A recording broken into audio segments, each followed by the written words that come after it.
Hello, hi everyone. Thank you for showing up. So we're actually running a live stream across a number of our channels. We're running this on Facebook, Twitter, as well as Instagram. Any other channels? And YouTube, of course. So if you're seeing us on any of those channels, hit a like button so that you probably can see this as well. Because you're probably one of the first ones. We just started the live broadcast right now. And hello on Instagram as well. Okay, perfect. So we're on Instagram as well. So thank you for joining us. Today we're just going to have a quick introduction to our course, which is the digital marketing training. This is a 30-something hour training where we talk about digital marketing and give a lot of nuggets pretty much. That is a comprehensive introduction to what you need to know to be able to actually get started in digital marketing or to upgrade your skill set there. So just a quick introduction about the training itself, which we're not covering today, by the way. Today is just a quick introduction for it. And we also had a poll out there on Twitter, and a lot of you voted on a number of topics, which I found very interesting. There was a really close race between Google Analytics and social media content, which I found very, very interesting. I was hoping to see email marketing probably up there, but no one cares about email marketing, although it's very, very important. So, what is included in the digital marketing training? So the digital marketing training is designed in a way where the first thing that we do is we start talking about what are all the tools available in the full ecosystem. What's the digital framework look like? And that is pretty much the first day of the training. It's pretty intense for an introduction, but it's worthwhile because the whole day is designed in a way where you reshift your focus from whatever channel you thought was the most important one to understanding that there are so many tools out there, and your results and your campaigns will actually come from one or the other. You will only find that out once you run the proper tracking. Which brings us to the second day. The second day we start talking about Google Analytics, and this is where we understand how to use Google Analytics. What are the fundamentals there? How do we set it up? What are some of the key reports that are important to you and your business when you're running this? And that's going to be very important for any business and any stakeholder in any business as well. After that, we go into display push marketing, where we talk about how do you run display ads on Google, on Facebook, and so on. How do you run your campaigns there? We also talk about search. Search is very important. We're talking about paid search there. So how do you run those paid ads on Google? How do you actually set up your keywords and go about everything over there? The next day we have one of my favorite sessions, the search engine optimization, where we talk about the importance of content and how do you get your website to rank up organically.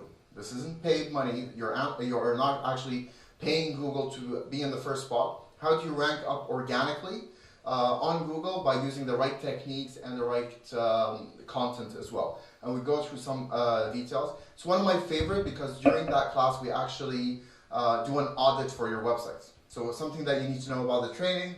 While we do talk a lot, we make sure that you're actually engaged as well. It's a hands-on training where people bring in their laptops, bring in their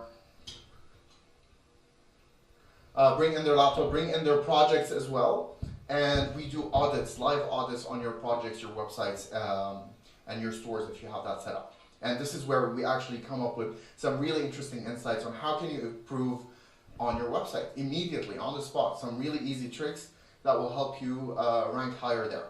After that, we're going to talk about apparently one of your favorite topics, social media.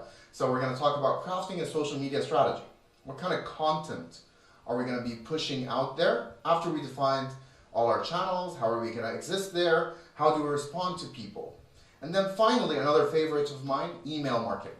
I say a favorite because there are a lot of numbers that prove how efficient this is. And honestly, digital is all about the numbers.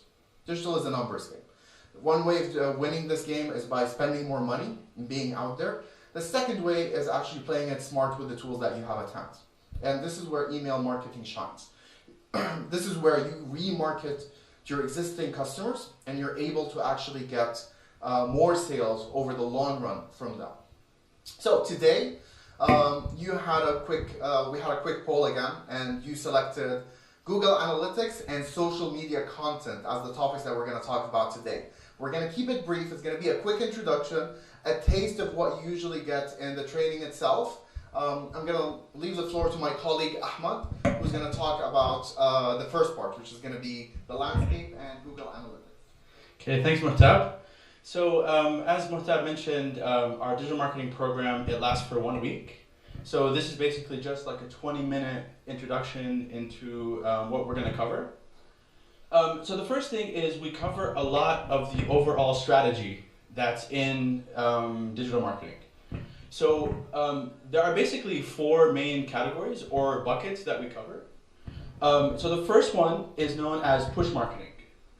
Has anyone heard about push marketing before? Does anyone know what that means? How about from the live stream? Anyone heard about push marketing? What do you think push marketing means? Oh, okay, hi. Okay, any guesses? Yeah. Serving ads to people whenever they're online, as opposed to them searching for results when they're being provided. Exactly, that's a very good answer. So basically, push marketing is you're pushing your ads onto people while they're doing something else, right? So in the offline world, that would be like a billboard maybe, or like a TV commercial. Anytime someone is just basically living their life and you show them an ad. Like you still want to target them in some way, but it's kind of like a cold way of like basically targeting people. Now in the digital world, that's mainly through what are known as display ads. So that could be things like the Google Display Network, it could be paid social media, it could be even influencer marketing and other forms of display ads. But basically, like the first category that we're going to cover is how to push your ad out to people while they're browsing on the internet.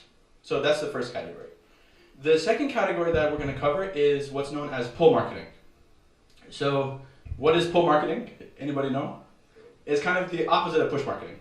Yeah, so if I have an interest in something, Yeah. then it will come like the first. Exactly.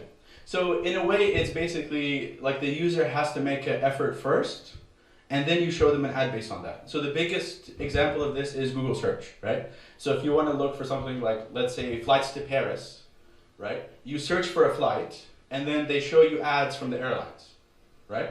That's an example of pull marketing because like they're not just showing flights to random people, you know, while they're browsing on Facebook. They're only showing ads to people that actually do a search first. So that's what pull marketing is. This can also include things like any paid listing sites or anywhere that someone can do a search first, then you show them an ad based on what they're searching for. Now the next area is long-term marketing. This can also be known as inbound marketing or content marketing. It's basically how to get people to come to you in an organic way or in a free way. So the first 2 channels that we'll cover in the program is basically how to pay money to have people come to you, right? And that could be through either push marketing or pull marketing. These last 2 channels are basically how to get people to come to you in a free way through organic means. So part of that is SEO, search engine optimization, which is basically getting your site or your app to rank on Google or on any search engine. And the next one is organic social media. So everything from, you know, how to get more followers on Facebook, Instagram, how to come up with a content plan, all of that is covered. Now also any other form of content also falls underneath this category. So for example,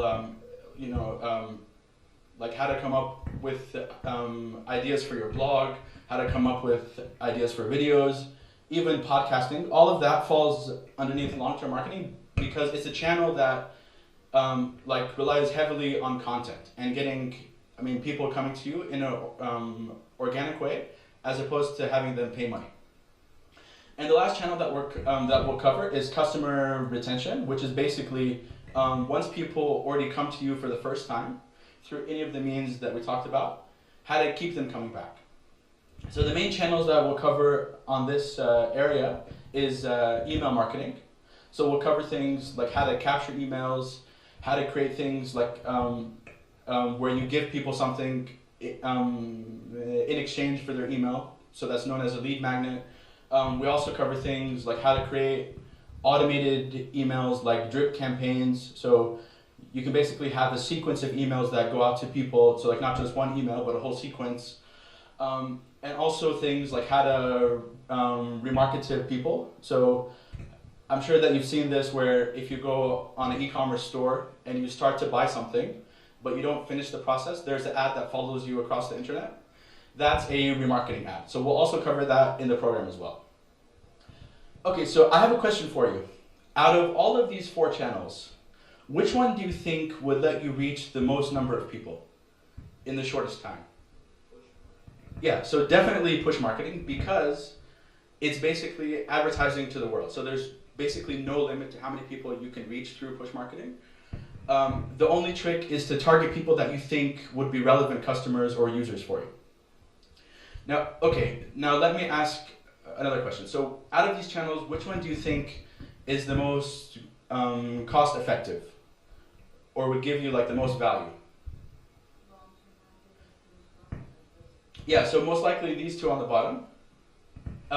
But it's kind of a trade-off, right? So if you want traffic that's very quick or you're not getting any traffic at all and you want to test something, then you probably want to focus on the top 2 channels. But if you want to lower your overall marketing cost and have a longer term strategy, then you would probably focus on these 2 bottom categories. So in the program, we basically cover all of these. And usually if you're doing digital marketing for your own company, then you would need to take an overall approach and basically look at all of the channels and how they work together.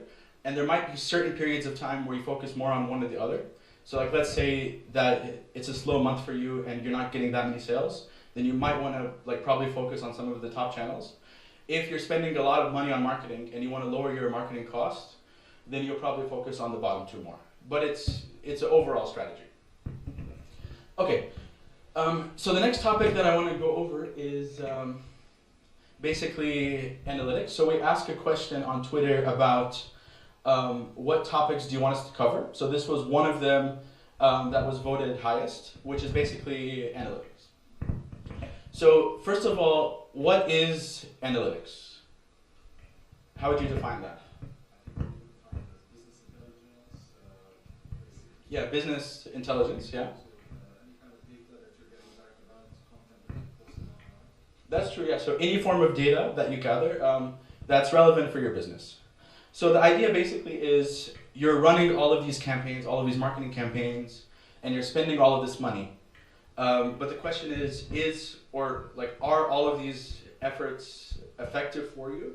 So are they actually providing value, and are they things that you should continue doing, right?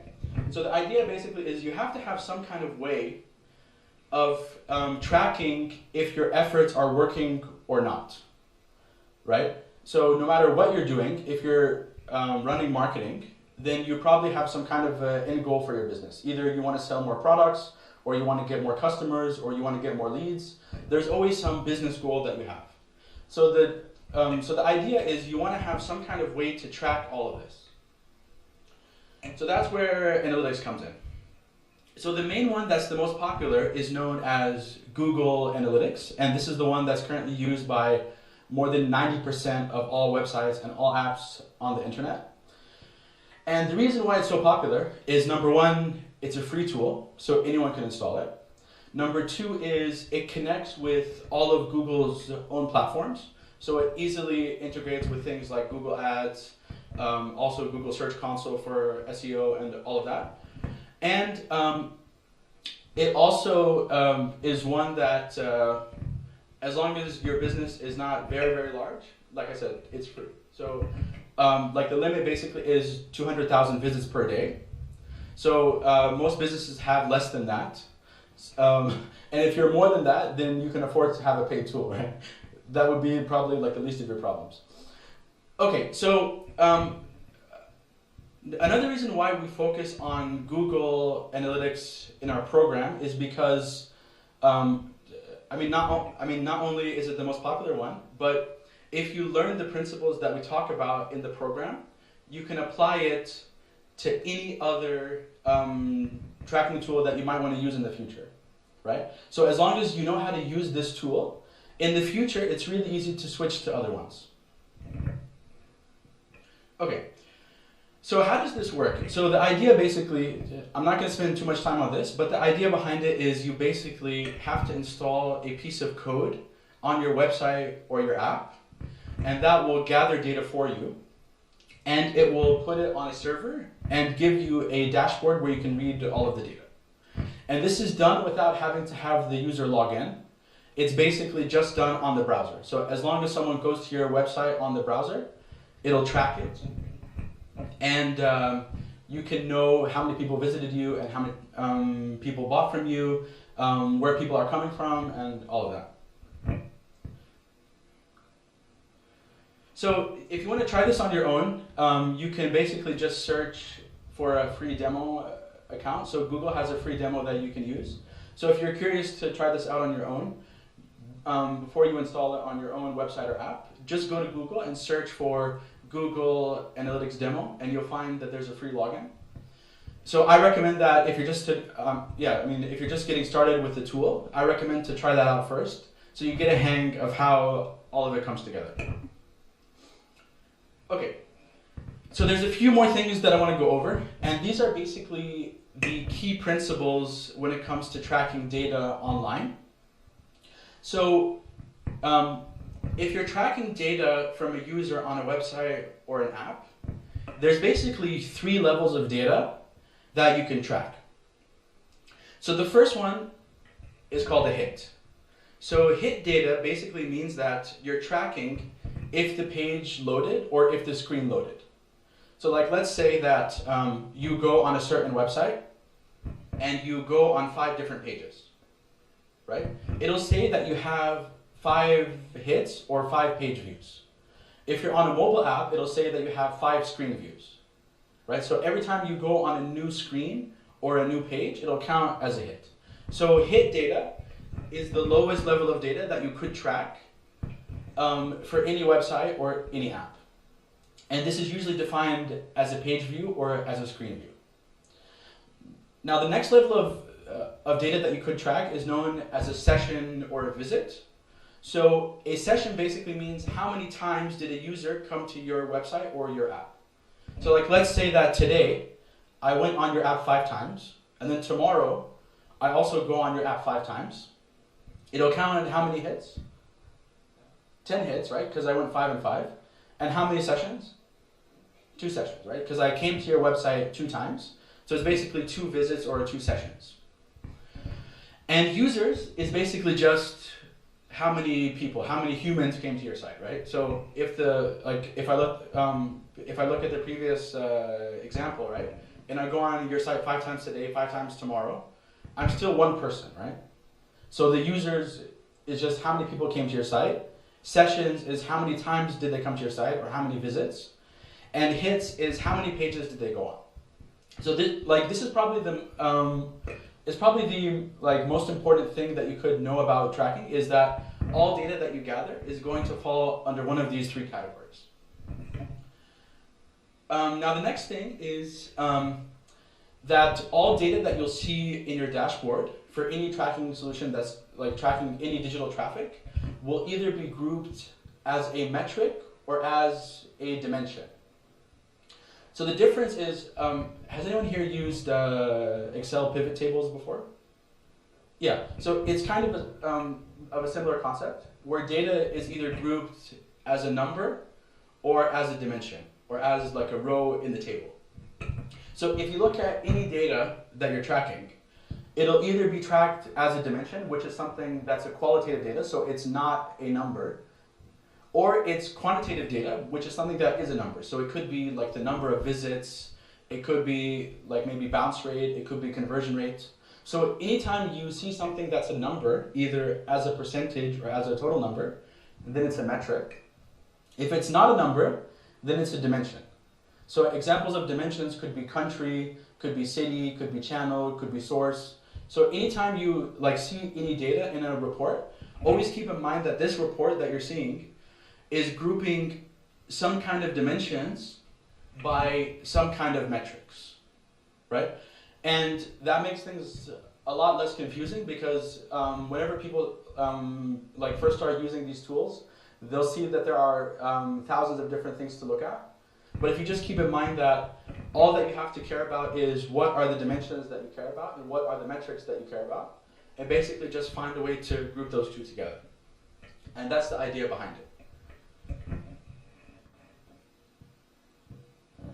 So yeah, so like this is like basically going over this in more detail. So dimensions, like I said, could be anything that's like basically qualitative data. So it could be a city, could be traffic sources, could be browser type, could be operating systems.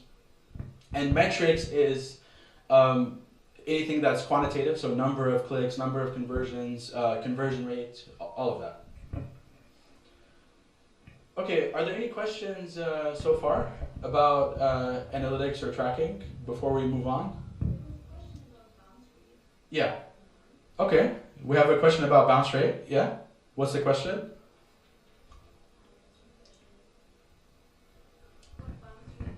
Yeah. So bounce rate basically is how many people come to your website and leave without going on a different page. So like let's say that 100 people come to your website on your homepage and half of them go on a different page. So like let's say out of the 100 people that come on your homepage, maybe 50 of them go on a different page. So they click on a link and they go maybe to your contact page, right? It's in a session, basically. So going back to this, it's every session has a bounce rate, right? So every time someone visits, they could either bounce, which means that they like just close the browser, or they go to a different page. So bounce rate is basically on your website. So like let's say that someone goes on the homepage, right? If they leave, that's a bounce, right? But if they go on the homepage and then go on a second page on your website, then it's not a bounce. Hits basically, yeah. So bounce rate just just tells you how many of these hits only go on one page versus many pages on your site. So like let's say that you have an e-commerce site and someone goes on your homepage. Then they go on a category page. Then they go on a product page. Then they check out, right? So those are all pages that they could go on. If they go on at least 2 pages, that's not a bounce. But if they just land on a page then close the browser, that's a bounce. At least 2 pages.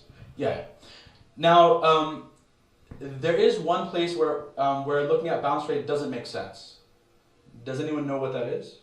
Like, there's an example of a kind of website where it doesn't make sense to look at bounce rate. Exactly. So if your website only has one page, then your bounce rate would be 100% because there's nowhere for them to go, right? So in that case, you would look at things like the time on site, how long do they spend on the page, and also you can look at something known as the scroll depth, which is how far do they scroll down the page. So it's not something that is important for everything, but in some cases, especially if you have like an e-commerce store and you want to track how many people go across products or like they add a product to their cart, then check out, then bounce rate is something that's important because you have multiple pages that you want a user to go down. It's called scroll depth. Yeah, which is how far do they scroll down the page. And of course, you could also just track any conversions that you have. So if, like, let's say there's an email form, I could just track how many people fill up the email form or how many people buy from me if there's like a buy button on that page. Okay, any other questions? Yeah? We're checking because just a reminder to everyone. Yeah. The live stream on Instagram, YouTube. Yeah, so this is on Instagram, Facebook, YouTube, and Twitter as well. So if anyone has any questions, let us know. Okay, so we have a question on what is Google Tag Manager. So Google Tag Manager is what's known as a floodlight. It's known as a floodlight pixel. It's basically a way for you to have multiple tags on your site at the same time. So like let's say that you want to use all kinds of tracking. So you want to track things with analytics, with Facebook Ad Manager, with Google Ads, with all of these different services. Every time you want to track a different service, you have to add it as a tag on your website. So let's say I want to use analytics. I have to take the analytics code and put it on my website. Now, like let's say that I want to use Facebook. I have to take the Facebook code and put it on my website if I want to track conversions on Facebook. Let's say that I want to use maybe LinkedIn. I have to take my LinkedIn code and put it on my own website. So every time you want to add a new tracking source, you have to add it on your own website. And for a marketing person, that can be very hard because oftentimes they don't have control over their own website because like maybe that's controlled by their own development team. So it's kind of hard to keep adding code to your own website. That's for marketing. So what Google Tag Manager does is it lets you only install one code on your website one time. So I only have to install Google Tag Manager once, and I'm done installing codes forever. So I never have to install any more codes on my site. I just have to install Google Tag Manager. And then what I do is if I want to add code, like let's say I want to add the analytics code or the Facebook code or any other code, I just have to log into Google Tag Manager and I can add the code from there. So it's a way for you basically to streamline so you don't have to keep adding your own codes on the website. You only have to add Google Tag Manager on your website from a development point of view. And then as a marketing person, I don't have to keep going and adding codes or have my developer add the codes. I can just log into Google Tag Manager and I can add the codes on my own from there. So in a way, it kind of creates like a tunnel from your website onto Google Tag Manager. And then inside of Tag Manager, I can add whatever marketing codes I want without having to keep adding them to my own code. Okay? All right, so I'm going to pass it on to Muhtab now, who's going to cover social media content now. Thank you, Ahmad. Thank you. That was great. So now to the second topic that we're going to talk about that you guys asked for, which is social media content. Well, obviously social media is going to win when we post about it on social media. So let's talk about social media. It's a big question. It's a very important question. What are we going to say on social media? What are we going to talk about across all our channels? Because let's keep in mind, where is the biggest potential that lies in social media? Everyone is so excited about it these days because everyone is spending a lot of time on it. This is based on the latest survey. I can tell you for a fact it's wrong, especially in the region here. It's much, much higher than 2 hours per day. If you ask anyone, if you check your iPhone, your Android, just check how much screen time you're getting every day. It's a ridiculously high number. Now, when you're thinking about it as a brand, you're excited. Oh my God, that means people are spending a lot of time there. That means I can target them there. Absolutely. But at the same time, you're up against a lot of competition. How are you going to stand out when you have so much content out there? And the content is not only from your competitors, let's say you're Coke, it's not only from Pepsi, but you're also competing against the 12-year-old pretty much who wants to become an influencer, is creating really interesting content and posting it out there. You're competing against your cousin who went on a vacation and is posting his images as an album as well. All of those are pretty much cluttering your feed, a feed that you're scrolling through every day. Do you know how much you're scrolling through every day? Roughly, a number. Let's put it in meters. How many meters are you scrolling every day?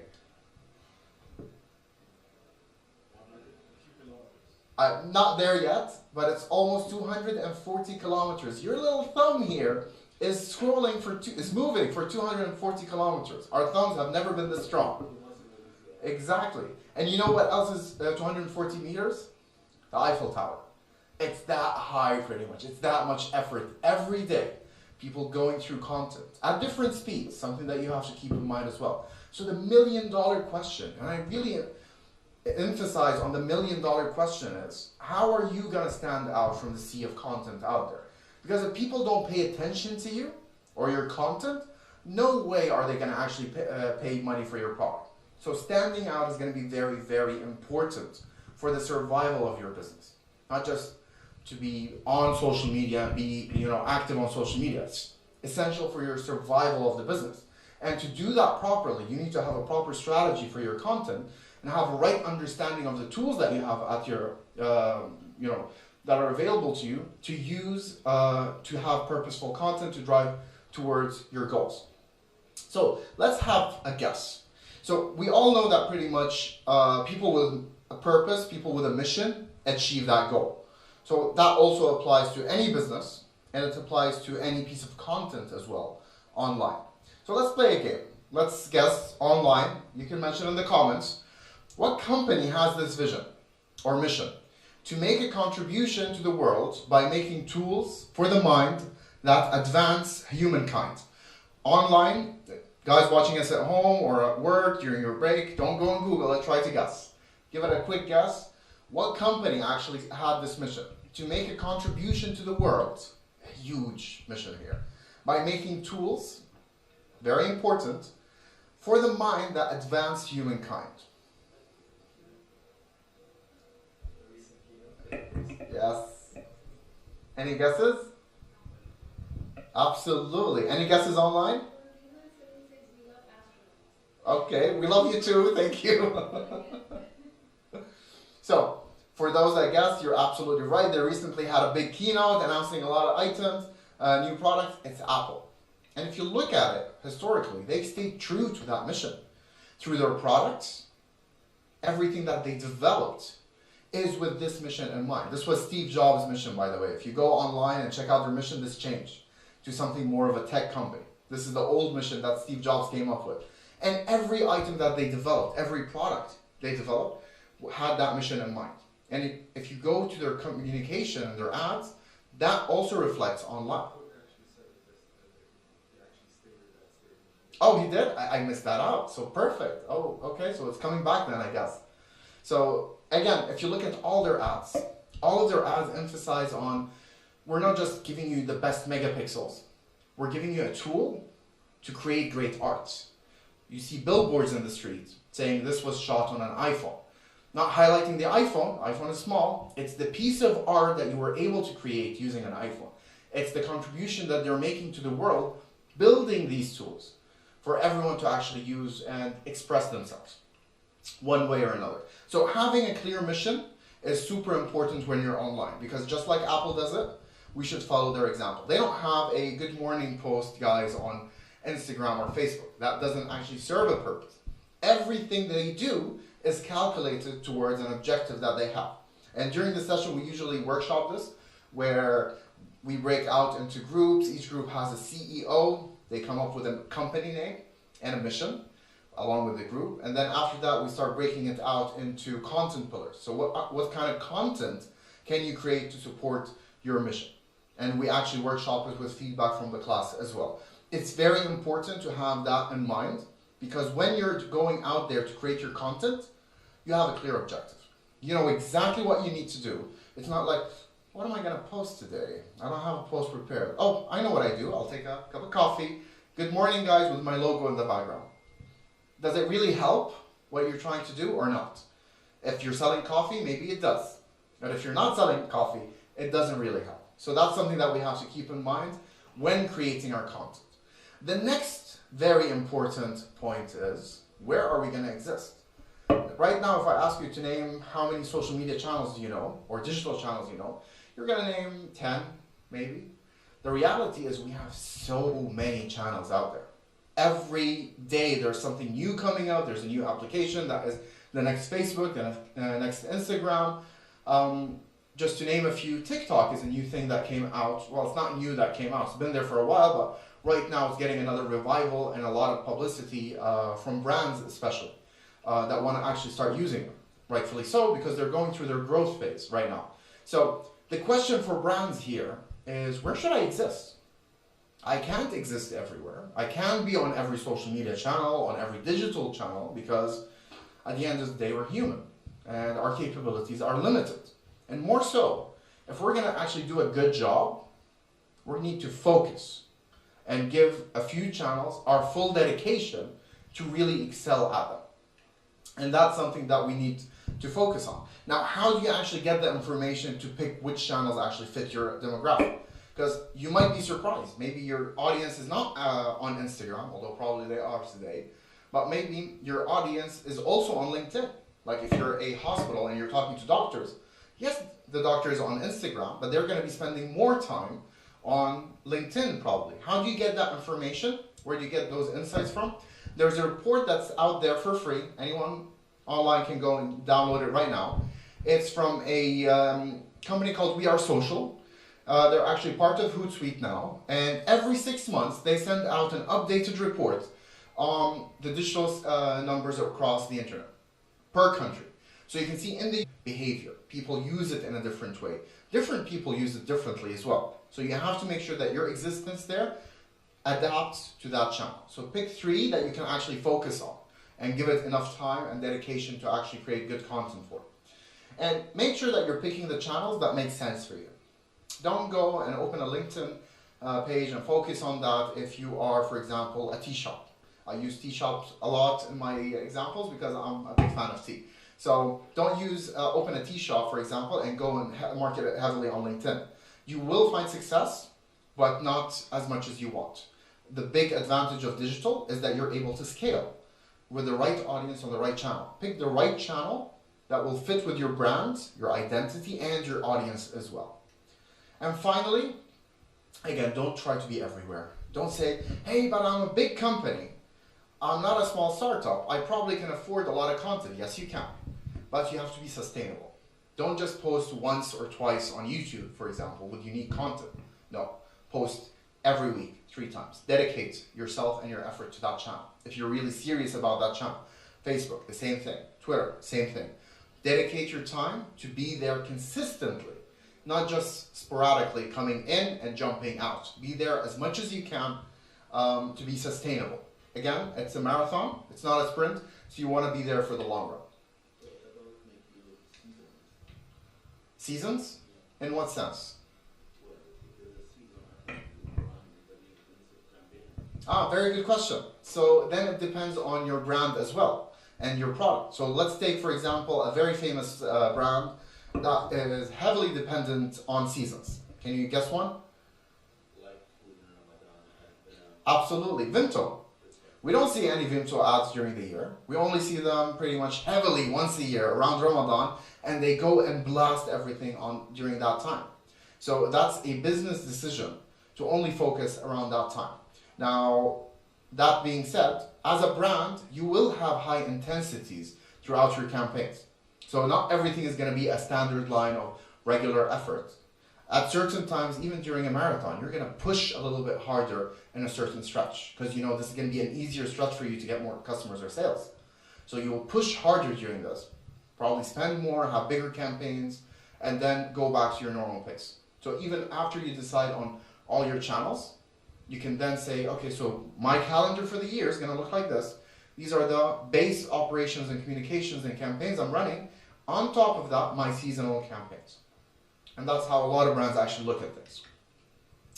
So, another important thing on social media is your tone of voice. Because the way you can say hello can be very different depending on your personality, your identity, and it's very important online. Something that we usually tend to forget as businesses online.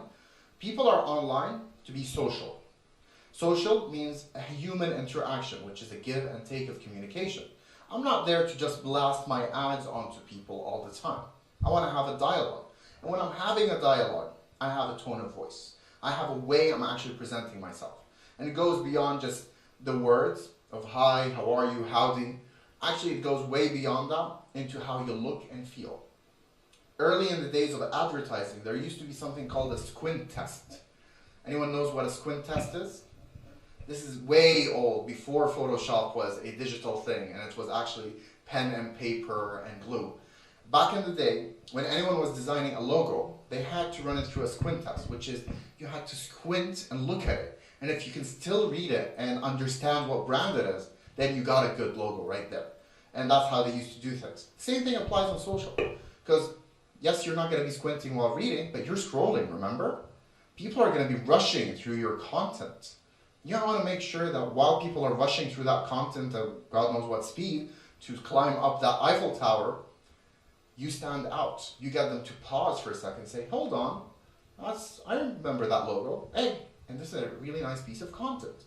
Hey, maybe I should actually call them. Maybe I'm interested in their product, and so on. And there's a full-on exercise that you can actually implement to have a better understanding of your identity, your brand identity. Again, these things vary But this is a rough one that will define your tone of voice, if you talk a lot, or you're pretty concise. Or how would you dress to work? Do you actually walk in with jeans, or do you wear a tux every time you go there for an official meeting, and so on? It also defines how you actually behave online. So that's something that you need to keep in mind and consider when you're actually running your content and defining your content online. The next part is, remember I told you, you should never walk into the office in the morning saying, so what am I posting today? I can't remember, maybe I should post about this. No, but I posted about that last week. Maybe I need to post something new. Never ever be in that situation. That means you don't have a clear vision and direction to where you want to go. And that will lead you to panic. And when you panic, you post random stuff that won't get you results. So always focus on building your content in advance, at least defining the content topics that you want to come up with. So the content pillars that you might actually want to jump on, you define those in advance and define what channels you want to be posting on. Again, keep in mind, it's not the same post that you're going to be copy pasting on other channels. It's creating a unique post under that topic for that channel as well. And that's where the challenge lays. Don't forget, you also have different formats. So even though I might be posting on Instagram, there's a difference between Instagram feed, the photos or videos that I'm posting there, and the stories. People are watching us on the stories right now.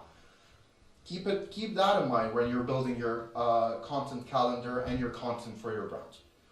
You're going to tell me, that sounds like a lot of content. Am I going to actually pay an agency or pay a lot of people to do this? I can't afford that. I'm still a startup. Great.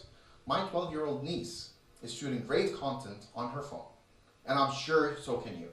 If you look at some of the biggest influencers out there, they don't have like professional camera gear following them everywhere. They're shooting everything on their phone. A lot of brands are relying only on their phone. Historically, I've run a lot of campaigns only from the phone. It's very powerful and a lot of great tools that you can use. So this is one of the tools that you can actually use to help you automate the content creation process. So you take a photo, and instead of saying, okay, I need to go to Photoshop and do a template and edit my content, using something like Adobe Spark will help you actually systemize coming up with templates that have your identity attached to them before you post them online. And during the course, we discuss about some other options of how you can create content. Because let's face it, creating content is an intense job. And at one point, you're going to be like, I've been doing this for years. I'm out of topics. I don't know what to say anymore. I talked about hot chocolate so many times. I've had it. There's nothing new to be told about the topic. Well, you're wrong. Because if you're out of ideas, your audience isn't. And they're already talking about stuff. And this is a great opportunity for every business to actually jump out and have a conversation with their audience. Tell them, hey guys, I'm selling vegan cookies. Share with me your photos using the hashtag vegan cookies, and you might win a free packet of my caramel free whatever, something. You incentivize it. You make it a community building activity, and people will gladly share content with you on your behalf. All you have to do is reach out and tell them, hey, I love that post. Do you mind if we repost it on our channels? They're going to say, absolutely yes. Never post it without their consent, because they might get touchy. Hey, why did you steal my content? So always have a dialogue with people. Remember, you're a person online. As a business, you're still a person online. People will treat you as such. So make sure you have a proper conversation with them before posting their content. Great way of generating content, whatever your business is. Even if you're a B2B, you're going to tell me, I'm a B2B, I'm not going to be using social media and hashtags and all that stuff. Well, you're wrong. A lot of B2Bs are actually doing that. And I'll give you two examples that are doing a great job in that domain. One is General Electric, GE. They're doing a great job with user-generated content.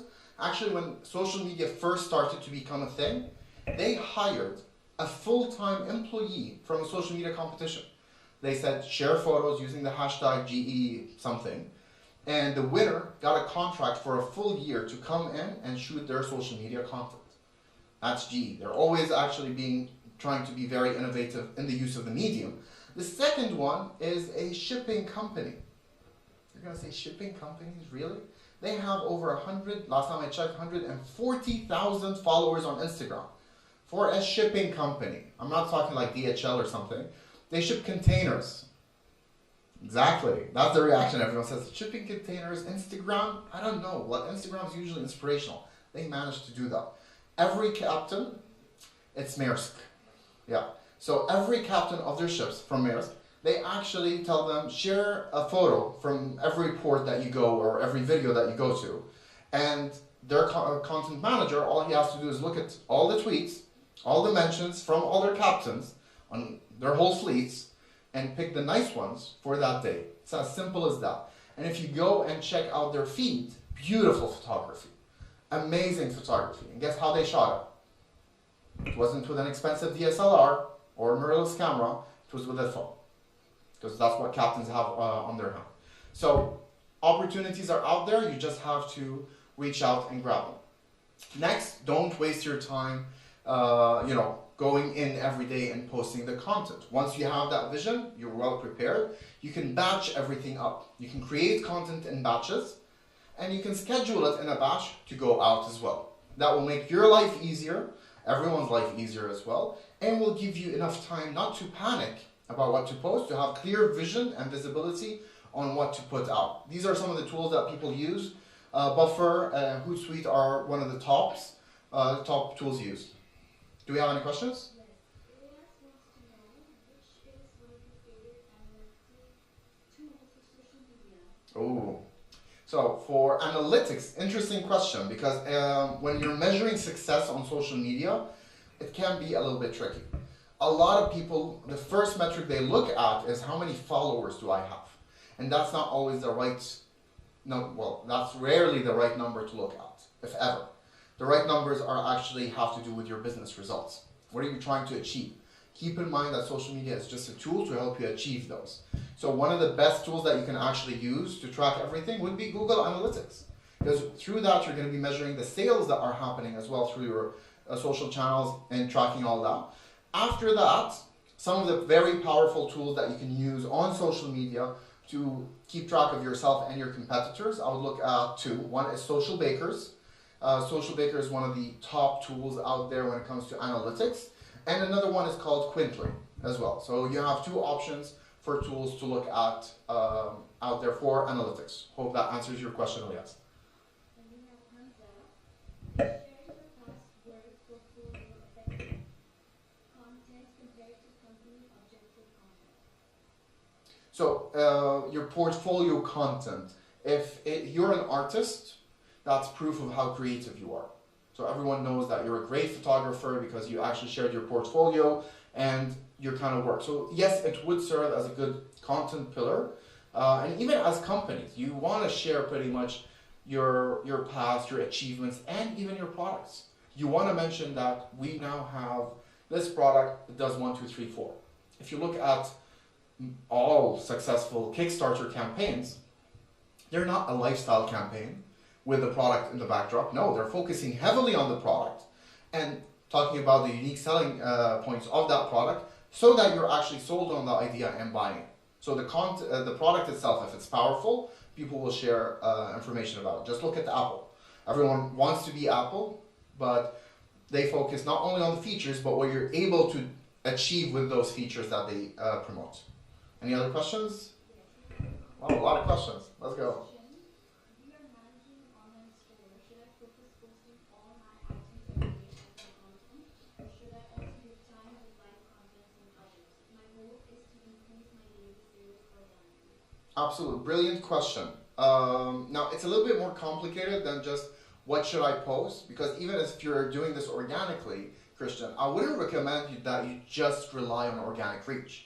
Because if you've been running this for a while, you're realizing that organic reach is decreasing to a level where it's not functional anymore.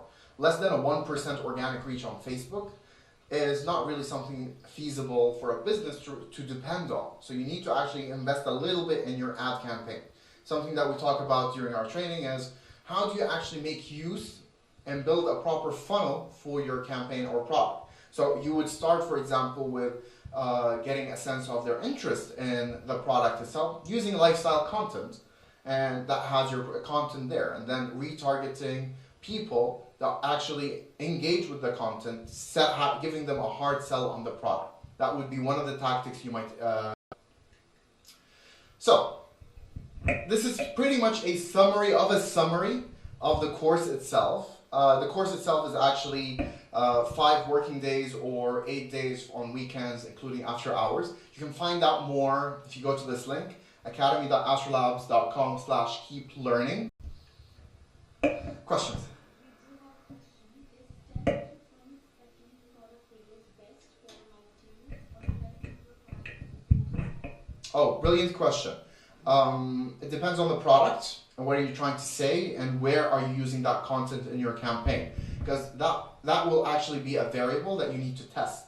One thing that we focus a lot on within our training is never take anything for granted, because something might be working for you today, the audience change, their behavior change. Today everyone is hot on Facebook. Well, yesterday everyone was hot on Facebook. Now everyone is hot on Instagram. Exactly.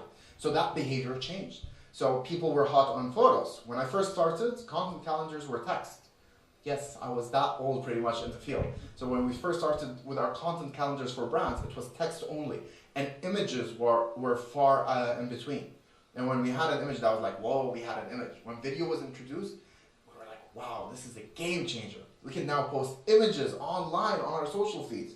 Definitely gonna change the game. So to answer your question, usually videos perform best, but I would still urge you to test it out. The length of the video depends, but there's a few tips that we actually communicate about the video itself. Focus everything on the first 5 seconds, because people usually drop out after that. So make sure that you have your sell, your brand, your main message communicated then, and then you can drop out and tell whatever story that you want to say after that. Can I also consider that a lot of people will listen to it on mute, so maybe have Yes, absolutely. Another very valuable tip. A lot of people just go on their phone on mute all day, so make sure that you have clear, big subtitles, again, that stand out when people are scrolling through their channels, that you actually are able to communicate your message there. All right, any other questions? We have a question from Laura, which is related to analytics. Should anyone bounce rate of an e-commerce website or at least a percentage might be critical? All right. Yeah, so for bounce rate, I would say that it depends, of course, on the kind of website and what your numbers are like. But from what I personally found, like looking at dozens of different companies, I would say that if it's above 60%, then it's cause for a concern. So anything that's around 50% is usually normal if you look at all of your campaigns. Of course, it's better if it's lower. But yeah, I mean, generally it's around 50%, and if it's above 60, then it's a problem. Yeah. So, in case, there's a question, in case I have a one-page website, Yeah. wherever people spend 3 seconds or 1 hour, this is a bounce rate? Yeah. So the question was, does the bounce rate depend on how long they spend? And it doesn't, right? So a bounce could be they spend 3 seconds or they spend like 1 hour, and if they leave, it's still a bounce. But one thing that you should keep in mind is there's something known as the session window or the cookie window. It's basically after 30 minutes, it'll automatically time out by default. So if you're on a website and you don't move the mouse or the keyboard for more than 30 minutes, it'll automatically stop that session. So usually it happens after 30 minutes by default. Sapphire, she wants to know, so we can expect a workshop in Polar soon? Okay, there was a question, do we have one in Khubr soon? So we've done one in Dammam that was last year. We're planning to come back again soon, definitely. So yes, Sapphire will be coming soon to a city near you. All right. Thank you so much, everyone. Thank you guys who are actually tuning in for the live stream. This was the first time that we're running it simultaneously across all channels, so there were a few bugs, but hopefully we're learning from them and we'll be fixing them for next time. And thank you so much for tuning in. Again, if you have any questions, reach out to us and we're more than happy to have a full-on conversation to help you out. Thank you so much. Thank you. Bye. And thank you guys for showing up, really. Really appreciate having a live audience. I have a quick question. Go for it.